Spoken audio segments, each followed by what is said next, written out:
Hey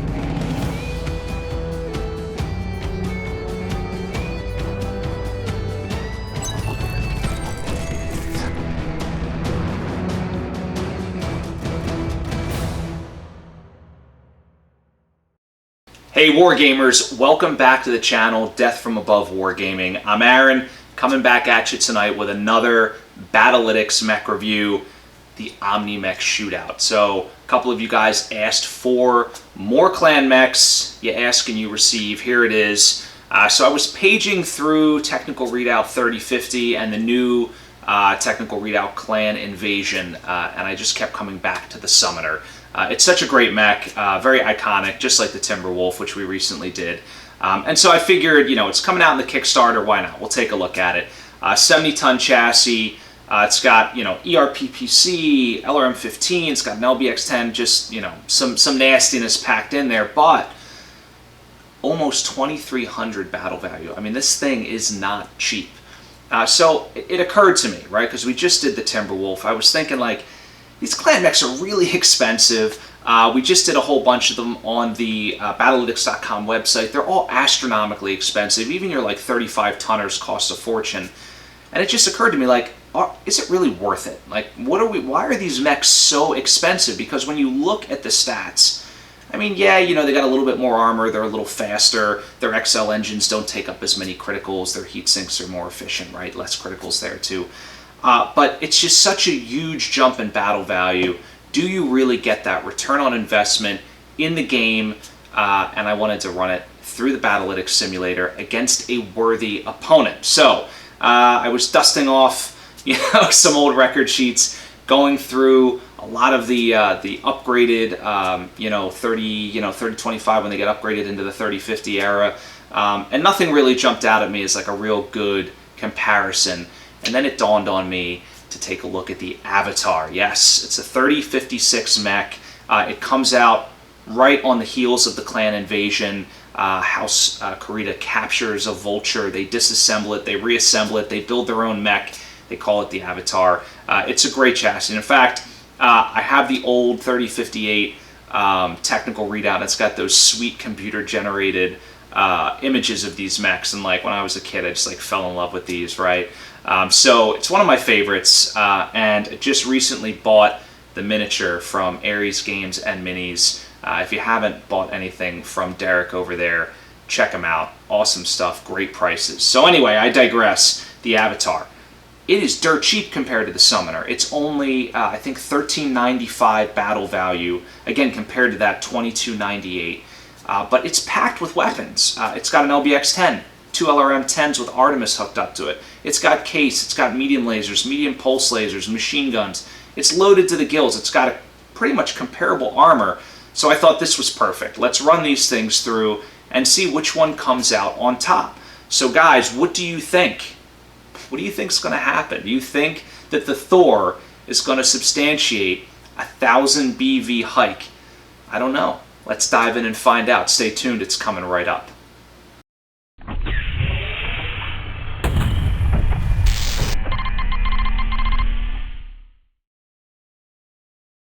All right, guys, let's get this started. So we're going to kick it off with the Summoner. So the Summoner is, as we talked about, a 70-ton clan OmniMech with a battle value of $22.98. This thing was developed somewhere around 2872, according to our tome of lore over at sarna.net. So on to the technical specs. So this mech is very fast for a 70-tonner, 585. So that is, you know, on par with a lot of inner sphere mediums, like the Wolverine and Griffin and things of that nature. So very quick, and it has astronomical heat dissipation. So 14 heat sinks mounted on the chassis. They're double strength, so giving it a dissipation rate of 28 per turn. It has an XL fusion engine and ferrofibrous armor. Otherwise, everything is standard. So no endo steel, nothing like that. It does have 9.5 tons of ferrofibrous. Now remember, the clan multiplier for ferrofibrous is higher than inner sphere, so this gives it an armor factor of 182, so that's about 84% total armor coverage, so very good. If you look at the central armor diagram, distribution looks pretty good. It is well armored on the side, a little light on the CT and the arms, but, you know, not too bad overall. And as far as the weapons go, we talked about this in the intro, Paxton LBX-10, ERPPC, LRM-15, so a real nice spread of weapons, but only 3 of them. So you get one knocked out on a lucky critical at long range, this mech could be in trouble. Ammo-wise, it's pretty good, only 3 tons, so in some respects, considering it has 2 ammo-dependent weapons, if you have to dump ammo or again you lose a weapon, it really cuts into the firepower. But again, it's more than enough to get you through like a standard mission of, standard game around 12, even 15 turns. It's got enough in there. That LBX will run dry. And again, considering, so normally, let me extrapolate for a moment if you'll indulge me. Normally I say 10 rounds is more than enough for an AC-10 or an LBX-10. But in this case, considering it only has 3 weapons, it's actually a little bit light. Just 10 rounds on an LBX-10 and then you're only backed up by another ammo-dependent weapon and an ERPPC. It's an interesting loadout, but it can do a ton of damage, especially when you've got the slug ammunition in there. So I mean, it can dish out a really nasty alpha strike from this chassis. Now the Avatar is a little bit of a different story. So as we mentioned, this mech very inexpensive, only $13.95 battle value. That is less than a Zeus in the Succession Wars era, less than a Marauder, I believe in less than a Catapult. I think a Catapult C1 is $13.99, so this is somehow cheaper than that. And I checked the battle value, in Skunkworks, in the master unit list. I mean, it's just cheap, and I honestly, I don't know why. If you guys are a battle value lawyer and you really understand the construction process, I would be interested to know what is undercosted here in terms of its equipment. And we'll talk about this a little bit more as we get further into the video. But back to this sort of technical overview for this mech. As we mentioned, produced in 3056 after the clan invasion. It is an Intersphere heavy mech, right? It is one of the first Intersphere OmniMechs to roll out, alongside other icons like the Sunder, and then some reinventions like the Blackjack and the Firestarter also had OmniMechs, and the Owens as well, which appeared in a couple of the MechWarrior franchise video games. So movement on this mech, it's only a 4.6, no jump capability, but 4.6 is pretty good for an Intersphere mech of that weight class, not bad. It has a dissipation of 20, so that's 10 double strength heat sinks. It has an XL engine, but everything else is standard. So no endosteel, no ferrofibrous, none of that stuff. Armor clocks in at 12 tons for an armor factor of 192, and that is 88.5% total coverage. So very respectable coverage there. It's 10 points more than the Summoner as far as the armor factor goes, but of course it's a lot more tonnage invested there because it's lacking the clan technology and the ferrofibrous. This mech also with no hand actuators. Looking at the armor distribution, a little bit lighter on the arms than the Summoner, but a little bit more durable on the legs than CT. Weapon-wise, LBX-10, 2 Artemis-equipped LRM-10 launchers, 2 medium pulse lasers, 2 hardwired regular old medium lasers, and 2 machine guns, one on the left torso, one on the right torso. Now this thing is absolutely laden with ammo, and when I sort of saw that and plugged it into the model, I thought, this thing's going to be like a walking bomb. It has 6 tons of onboard ammo. It has 3 tons of LRM-10 ammo, 36 shots there. It has 2 tons for the LB-10X. It's got a ton for the machine guns as well. I don't know why you need 3 tons of ammo or 36 rounds on a pair of LRM-10 launchers, but the designers thought this was a good idea. However, they did pack case in on both the left and right torsos, which does help. However, with the XL engine, honestly, it doesn't matter, because if that torso goes, the mech gets destroyed anyway. So such is life. But moving on. All right, here we are, the offensive benchmarks. Now, guys, I reinvented for you. You asked for some tables. You asked for some direct overlays instead of side-by-side, so here it is. Same analyses, just a little bit of a different visualization. So at the top, what you'll see is our baseline benchmarks compared, just overlaid. So the sort of the white area in the background is the Summoner, the grayish area in the front is the Avatar. The bars represent the heat for each mech. Now, I will point out, just out of the gate here, the summoner does not build up heat in any scenario. You literally cannot build up heat with the summoner, period. So you will see no heat bars for the summoner. All the heat bars here are strictly for the avatar. But if we look at the baseline, what does it tell us? Well, the avatar can actually pump out almost as much damage as the summoner. The summoner can do a lot more, when they're in that 15 to sort of 6-inch range or 7-inch range, right? But once those medium pulse lasers for the avatar kick in, this thing becomes very dangerous. And then when the machine guns come into play as well, and you can actually see on the baseline when the summoner runs out of LBX ammo, right at turn 11 there, into turn 12, the avatar sort of pulls ahead. Again, this is baseline damage, so pretty comparable there. So when we look at the red line benchmark, really what we're looking at is heat generation. We're not really looking at damage. The summoner's curve here is identical to the baseline, again, because it literally cannot build up any heat. The avatar starts to dip off at about 6 inches, turn 9, when the heat, you can see the heat bar is building up there. It can build up about 5 points of heat per turn, every turn, once it's within 6 inches. So that's what you get there. Nothing too interesting to see, except for we know now that the avatar has the capability of building up heat, and as we've talked about before, heat is your currency that you use, you spend that on more damage. So what we try to do is eke a little bit more out of the avatar on the optimized. Summoner cannot be optimized, again, can't build up any heat. So what happened with the avatar? Well, on the optimized side, we did try to spend a little bit to build up some heat and get a little bit of extra damage at turn 6. We did take a sort of a hit at turn 5 there on damage, but then really tried to churn it out on turns 11 and 12, and you can see that it matches and actually exceeds the summoner's damage on those turns. So what does it look like when you sort of sum that up over the 12 turns? Well, that's in the bar chart there. You can see again the summoner in the lighter colors on the left, the white, the blue, and the red, all at 236.3. So again, regardless of the benchmark, it performed the same. The avatar was able to be optimized at 218.9. So just out of the gate, initial impression, you're talking about almost 1,000 BV difference, about 900 BV difference, and the avatar is only dealing 18 points of damage less than the summoner in these benchmarks. So far, to me, there seems like there's a bit of a disparity between these two mechs in terms of how they're costed. So one of the things I did when I reinvented these visualizations is I split the lethality index into its own sort of visualization, its own screen here. So a couple of new things here. The first one at the top is our kill curve.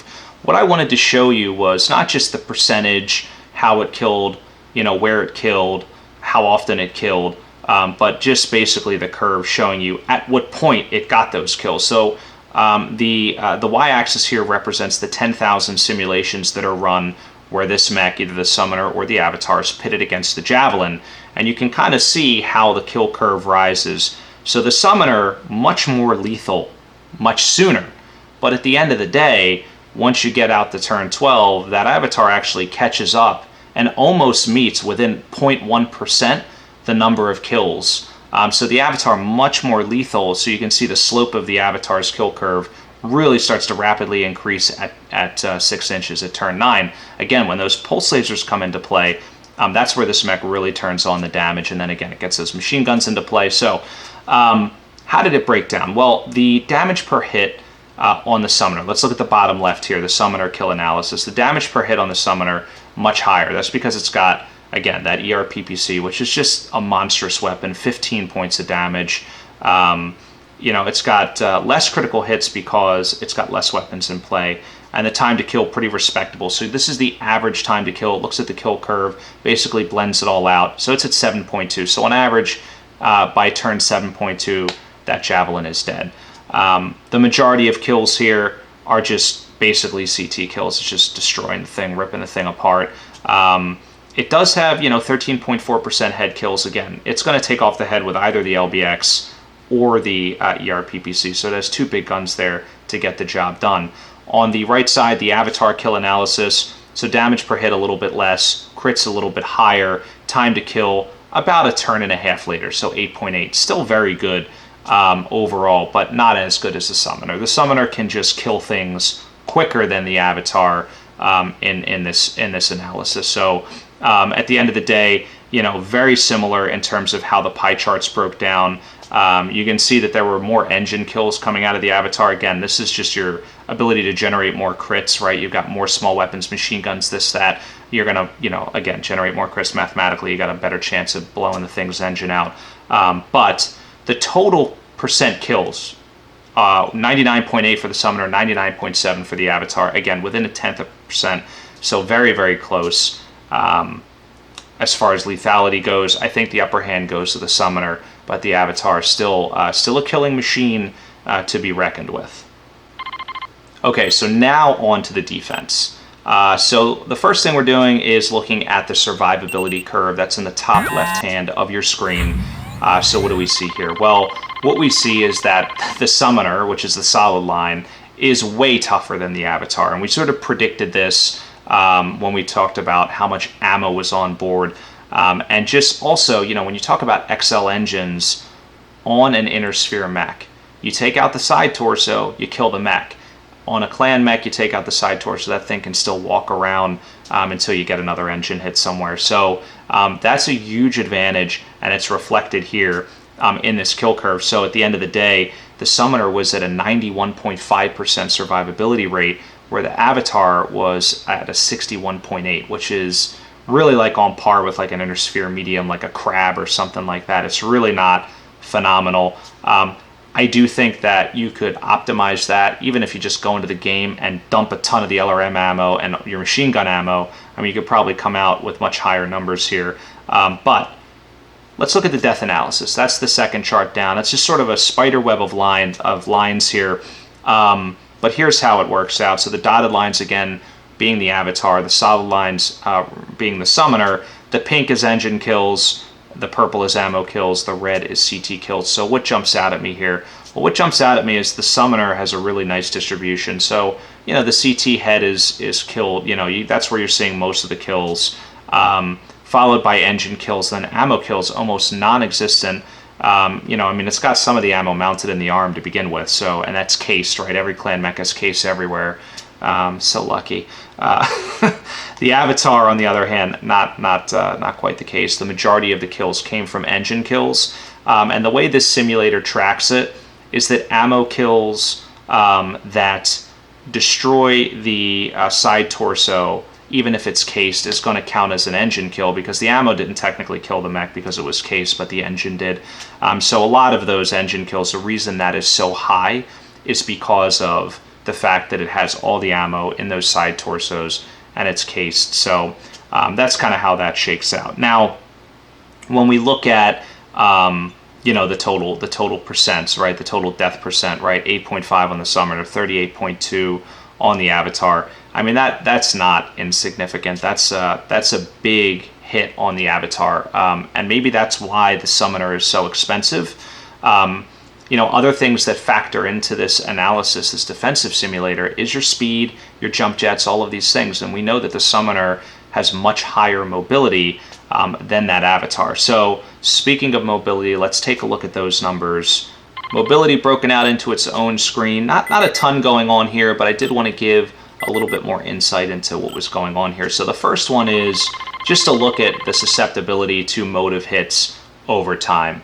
Not a lot to say here. So the y-axis scaling is adjusted based on, how many hits there are. These guys are very close. The Summoner sees 0.15 actuator hits per game on average. So that means not, like every 10 games or whatever, every 8 games or whatever that works out to, you'll see an actuator hit. It's not substantial.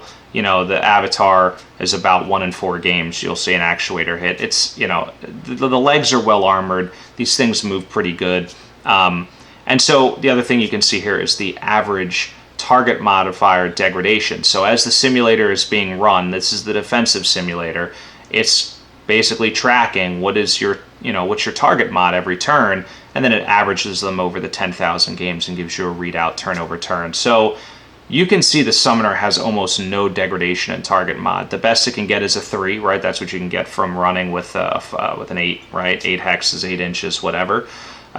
It only goes down to 2.8 on average. That means most games you're able to keep that mod up, and that could be through jumping, you know, and again, that could be through running. Either way, that's basically how that works out. Now, the Avatar, on the other hand, drops a little bit more significantly. It only starts at a 2 because, again, it can only run 6. It does not have jump jets. So as it takes those actuator hits, it is seeing, you know, or if it loses a leg, I mean, it's just done, right? It's basically stuck. So you see a little bit more degradation on that modifier.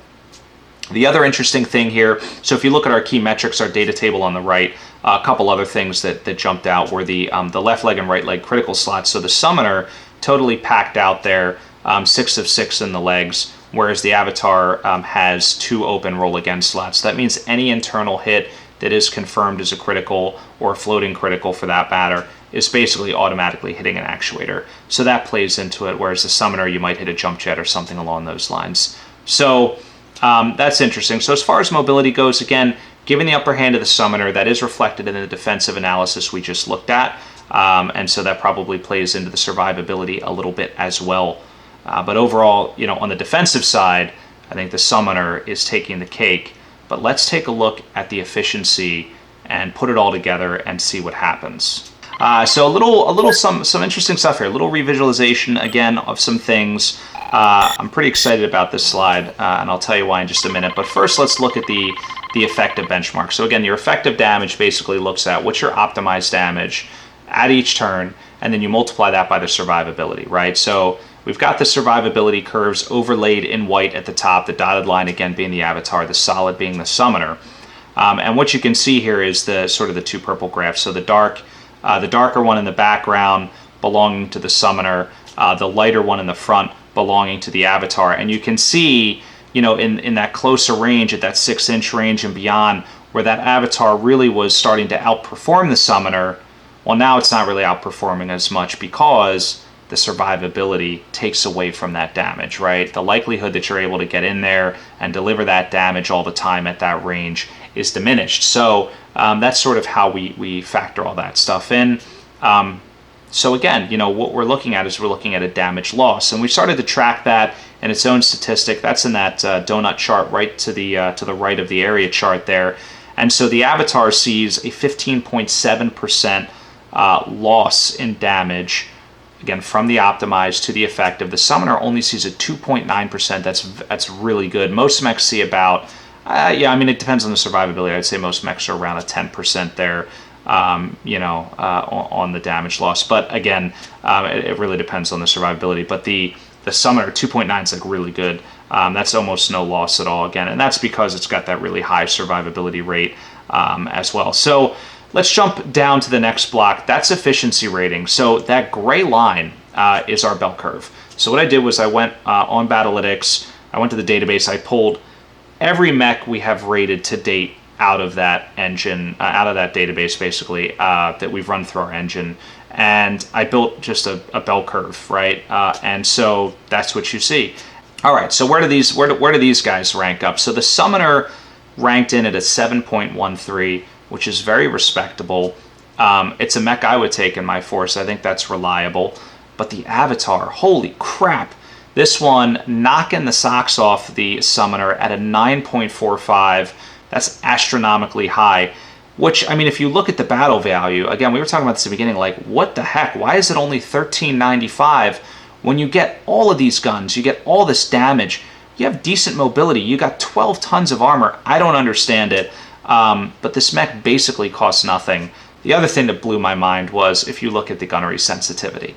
So the Summoner at 0.5, you know, 525, right, if we want to go out a couple hundredths on the decimal, that's pretty, I mean, that's okay. That means, like, yeah, you know, it responds okay. You know, it's not one that I would definitely put better pilots in, but it does pretty well. You know, remember, all of our Battlytics analyses are done at Gunnery 2, so if you go up to Gunnery 1, you know, the efficiency increases a little bit. Again, the sensitivity is basically the slope of the line, how much you're getting an increase on average every time. So it goes up a little bit, you know. But the Avatar, again, 0.951. This thing, I've never seen a mech this high before. The highest I've ever seen, I think, is 0.77. I'd have to go online and look, but I think this one is by far the highest one because, again, it does so much damage and is so cheap that if you put higher, better, right, higher gunnery scores in there, lower gunnery scores, I should say. Sorry. I mean, it's just the efficiency goes through the roof, right? What's crazy is if you put an Avatar on the table with a gunnery score of 0, all right, it only costs 2,441 BB. Okay, that's gunnery 0. Now, forget piloting for a minute. Let's pretend they're all 5 pilots. Obviously, it would cost more, but whatever. Just gunnery 0, 2,441. A summoner at gunnery 4, again, gunnery 4 costs 2,298. Now, all these numbers were run at gunnery 2. So just to give you a basis of comparison, if we put the Avatar in at gunnery 0, its effective ACD would be 266.1. The summoner at gunnery 4, 2298, right? They're within 200 BB of each other, only 131.1. So even at gunnery 2, which is what we've rated the summoner at right now, it's a 229 effective damage and costs 3217. The Avatar's 800 points less and outperforming it. Again, I don't understand. I don't understand how the battle. I mean, does the battle value get really crazy with the clan mechs? I'm not sure. To me, I would never take a summoner if I had the choice to take an Avatar. Never. I mean, you could take an Avatar and then you could take another 800 point, I don't know, a Wolfhound or something, stuff it in your force. I don't know, Wolfhound's a little bit more than that, but regardless, you can fit something else in there and do really, really well. And you've got a gunnery 0 Avatar on the table. That thing's never missing, and you're going to wreck that summoner before it even gets in close. So, listen, I don't know. I didn't make up the formula for battle value, but I have to tell you, the math does not work out on this one for me. I don't understand why the Avatar is so cheap, but I'll take it. All right, so some interesting statistics here on the right-hand side. So, what are we looking at? So again, we talked about the effective ACD and the baseline ACD, and we talked about, how the values go up and down. So I wanted to quantify those in some percentages. So the percent gain column there, which is in the key metrics on the far right, closer to the bottom there, you'll see percent gain. For the summoner, again, 0%, because we couldn't optimize it, right? There was just no heat to be spent. The Avatar, 1.7%. So we eked a little bit out. It's not a lot. Percent loss represents your loss that we're looking at here from your optimized to your effective. So that was your damage loss up top, 2.9% for the summoner, 15.7% for the Avatar. So what's the net change over time? So the net change here is minus 2.9% on the summoner. That means from baseline to actual, it's minus 2.9%. That's pretty good. For the Avatar, it's minus 14.2%. So just to kind of give you an understanding of like what you would expect and what might actually happen. Again, that's reflective of its poor survivability. And then we talked about the efficiency rating and the gunnery sensitivity. So end of the day, I mean, if you can strip some of the ammo out of this Avatar, and maybe, I don't know, I mean, if you bolster the armor, that's going to affect the BV. I mean, if you drop ammo, it's going to affect the BV. Maybe that's why the BV is so low, because it's got, I know when you add ammo, but I don't think it affects it that much. I even looked at the jump jets on the summoner and tried to peel those off, but that's only like 200 points or something. So I really don't know why there's such a disparity here. But anyway, let's take a look at the threat next. Otherwise, we'll be talking about this all night.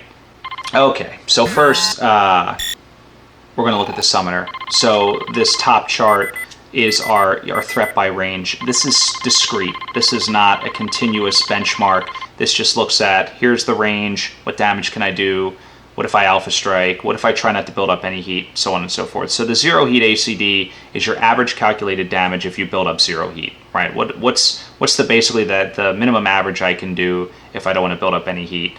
And then what's my maximum if I decide to alpha strike, and then the dark bar is what's my, not my average calculated damage, but my fixed damage. So for example, a PPC, your alpha strike, you do 10 damage, but if you need a 7+ to hit, your ACD is 5.8, right? So anyway, and then the yellow triangle shows heat build. On this guy, there's no heat anywhere because, again, over-synced. It's got way too many heat sinks than it needs.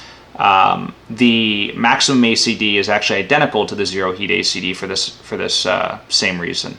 So what are we looking at here? Well, it deals a pretty nasty alpha strike. It's got a peak alpha strike of 40 points at 18 inches. So from 18 inches all the way to 1 inch, I mean, this thing could pump out 40 damage. I mean, it's painful. You know, the peak ACD is 28.8. That's at 6 inches, so that's where the white bars are the highest. And again, that's like where the dice gods favor you the most, right? So once this thing's within 6 inches, you're going to be, you know, on average doing your best damage.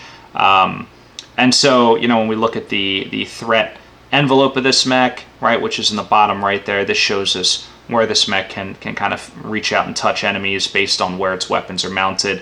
It does have that PPC on the right side, which is, you know, it's got a tremendous range. The LBX on the left side still has really good range on the LBX.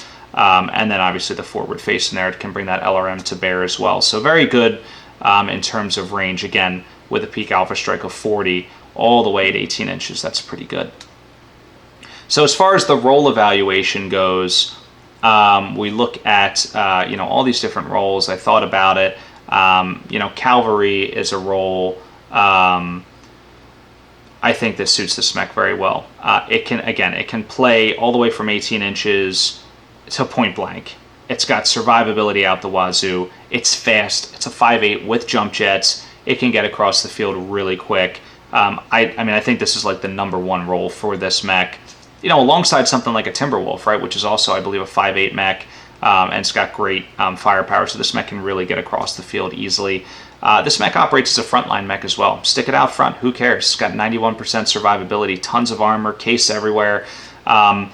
I think this mech, you do want to get in the fight and end the fight quickly. If you try to get in a protracted, long, you know, fire support, let's exchange some missiles and pleasantries, it's going to go south for you real quick when that LRM or LBX hopper runs dry. You know, so you really want to get this thing across the field and in the face of the enemy quickly. You know, otherwise you run the risk of just running around with a 2300 BV ERPPC, which is like, you know, I should have took a Jackal. Skirmisher is another great role for this mech. Again, out on the flank, you can kind of put it out there, run it. It's tough enough. It can hold its own. And then, you know, you got a couple on the flank. You know, you do like a little pincer maneuver. You do something fancy-dancy there. I think this mech can definitely operate out on the skirmisher role. It definitely has the range for it. But again, if you try to get in a protracted engagement, you know, you do run that risk of running out of ammo. That's the only real negative thing I can say about this mech. And, you know, when we look at it in comparison to the Avatar, we're like, whoa, the Avatar is so good, but really the Summoner is a phenomenal mech. I don't want to undersell it. 7.15 efficiency is very good. It's fast and it's mean. You know, again, the key weaknesses for me, you know, if you take an unlucky critical or they rip off the PPC arm and you're left with a couple ammo-bearing weapons, maybe you get internal, you decide to dump the LRM ammo, you're left with, you know, like 6 shots on an LBX. That's an expensive mech, and there's a lot of risk there. So again, don't understand why the battle value on this mech is so high. I mean, it is consistent on a lot of the OmniMechs. You'll see them very high. I know our simulators don't necessarily go out, you know, to like the maximum range for, you know, the ERPPC. I think it's 23 inches maybe. I don't remember it off the top of my head on the clan one, but, you know, I know these weapons can shoot a little bit further, and that's not really factored in here. But, you know, the IS weapons also can outperform 21 inches in some cases as well. So at the end of the day, I'm not really sure how much of a difference that really would make, if at all. So again, if it did make any difference, it's not, you know, it's not on the scale that we're talking about here, 1400 to 2300. I mean, that's a massive leap in battle value, you know, 900 BV or whatever. So let's take a look at the Avatar's threat assessment, and then we can wrap this guy up. Final screen, here we are, the Avatar threat assessment. So top chart, what are we looking at? So mech really does not build up any heat until you can get within 6 inches and those pulse lasers get into play. That's where you start seeing that heat build up, and it is capable of building up 5 heat per turn when you alpha strike at that range. So that means like 5, 10, 15, 20, I mean, like, you know, 6 turns you can shut the mech down. I highly advise against that. But what do we say here? So it's great. I see a peak alpha strike at 56 points at 3 inches. That's 16 points more than the Summoner. Although the Summoner can do more at 18 inches, the Avatar is still very competitive at about 30 or 32, something like that, out at that range. Actually, I think it's 30, the LBX and the two Artemis LRM-10s. So 30 even all the way until about 9 inches, when I think it jumps to like 42, and then it goes up a little more, and so on and so forth. So great alpha strike potential. The zero heat ACD, you can see that kind of climb, and then it sort of dips down, comes back up. Right, so basically what you've got there is, your likelihood to do damage is best the closer you get, right? So the peak ACD, the maximum ACD on this mech, at 2 inches at 33.2. So that's really, again, that's average damage. That's also outperforming that Summoner as well there. And, overall, I mean, we look at the optimized damage, it's just within 18 points or so overall on our benchmark. So the Avatar, does a little less in the back end, does a little bit more on the front end. It is very comparable damage for damage to that Summoner. And again, at the expense of taking on a little bit of heat. But you've got 20 double heat sinks, got lots of weapons to play with. It's very easy to bleed off heat. And really all your big hitters don't generate a lot of heat, so you can sustain a lot of heavy fire without building up a ton of heat here.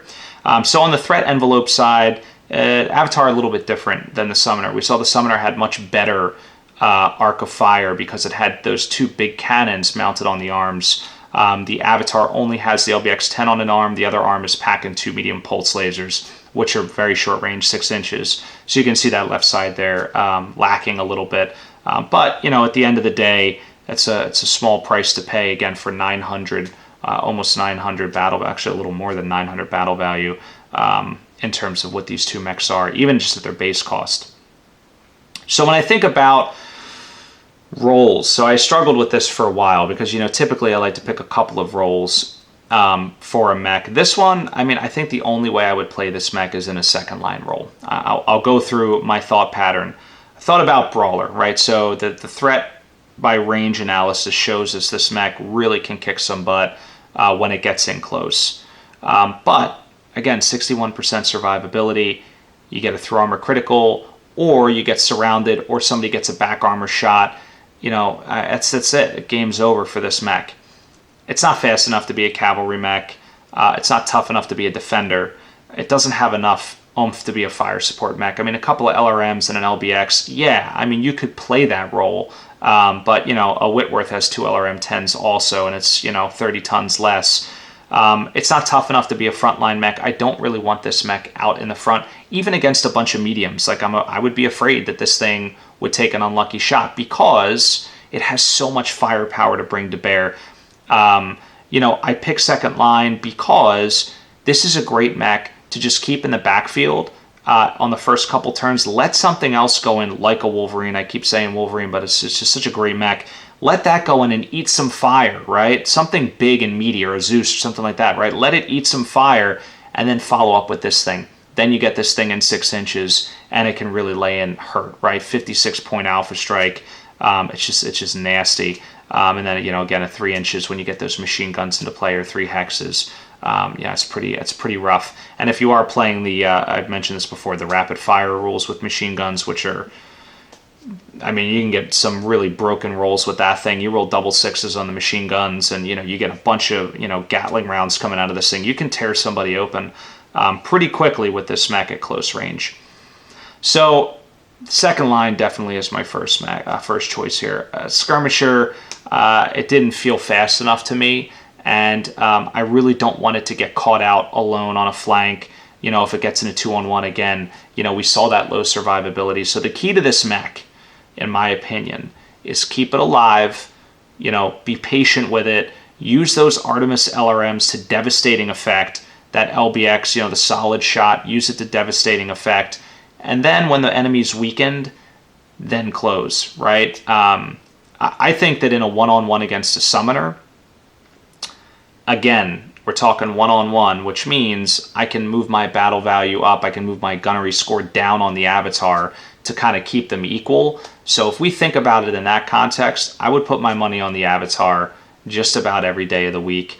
I think at longer range, you're going to be doing more damage, and you have a very, very good chance with a 30-point alpha strike, especially, you know, you're looking at those Artemis LRMs, they're very good. I think you're going to knock out some weapons on that summoner before it can really retaliate substantially enough. Because remember, guys, we're talking about battle value, we're talking about gunnery score. This thing's going to be way better than the summoner. I mean, you're talking like 2 points or 3 on the gunnery score. That's enormous. I mean, imagine, you know, that kind of, you know, it's basically like the difference of like almost having an immobile penalty versus not, right?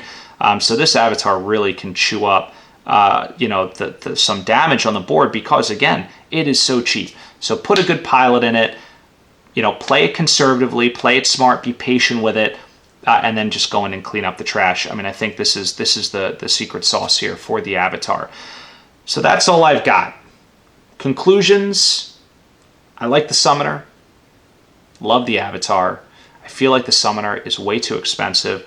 My initial reaction on the Timberwolf was similar, but I was like, clan mechs. But now that I did a side-by-side, I'm wondering, are some of these mechs overcosted, and why?